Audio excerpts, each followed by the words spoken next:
Paksha. Okay, so we'll come to be familiar with all these terms, especially if you use our Vaishnava reminder program. Well, it's not ours, but we downloaded. There's a devotee in Russia that writes it. It's very handy for keeping up with Ekadashis, Purnimas, Amavasyas, what the different days are, and so on. So again, oh yeah, the 19-year cycle is called the Metonic cycle, M-E-T-O-N-I-C, Metonic cycle. The Metonic cycle is based on the fact, well, it's called that because it was discovered in the West anyway, by a man called Meton in 433 BC, that there occur exactly 235 lunar months every 19 years. 235 lunar months comes to 6,939.69 days. And 19 solar years comes to 6,939.60 days. Only 0.09 days difference between the two cycles. So that's close enough for jazz.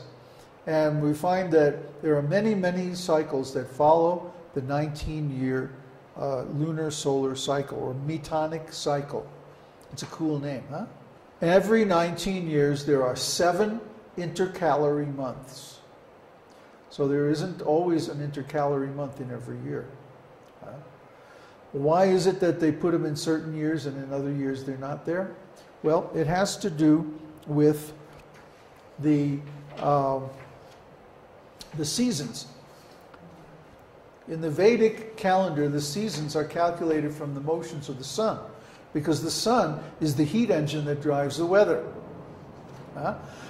Yet the moon also has an influence on the weather, and their combined motions influence the time of the cycles.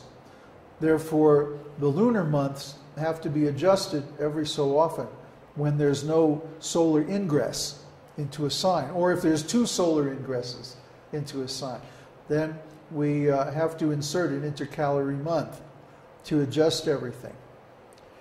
If you work with this for a while, you'll get used to it. At the beginning, it sounds very complicated and confusing, I know. But if you follow the Vedic calendar every day, Uddhava has a question. His question is, if we have a Vedic community and we live in the country, can we have our own calendar? Yes. And we can have our own calendar right now. We don't have to wait. We can use the Vaishnava reminder to see what is the Tithi, what is the Nakshatra, and the other things, the other parts of the Panchanga that I'm going to go over in a few minutes.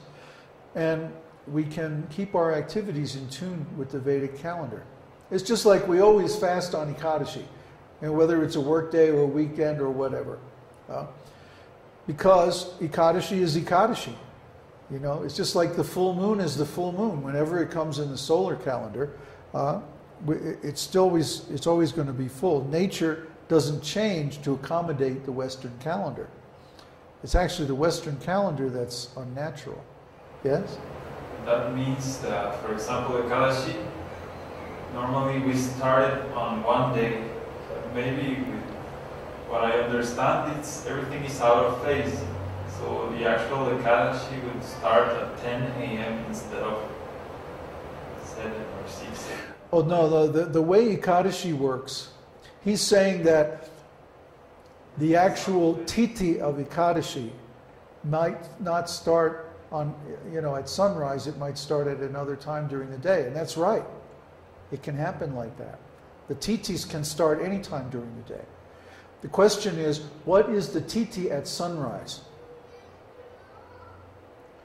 The Tithi at sunrise determines what day it is. We haven't got to that yet, so we're going to confuse everybody. Well, let's go back and look at the lunar nodes again and talk about eclipses. Again, to review, the nodes are where the moon's orbit intersects the Earth's orbit. The Earth is moving around the sun this way. And the moon is moving around the Earth this way. So when the moon's orbit intersects the plane of the Earth's orbit, that's Rahu and Ketu. Rahu is the ascending node, Ketu is the descending node.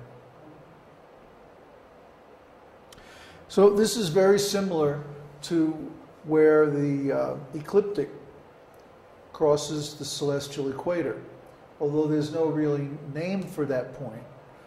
It's just the ascendant and the descendant. There's nothing like that in Western? No. Well, they know about Rahu and Ketu, but they don't treat them like planets like Westerns, like Jyotish does. Now, let's take another look at this. How do the nodes move in respect with the Earth orbit? And why?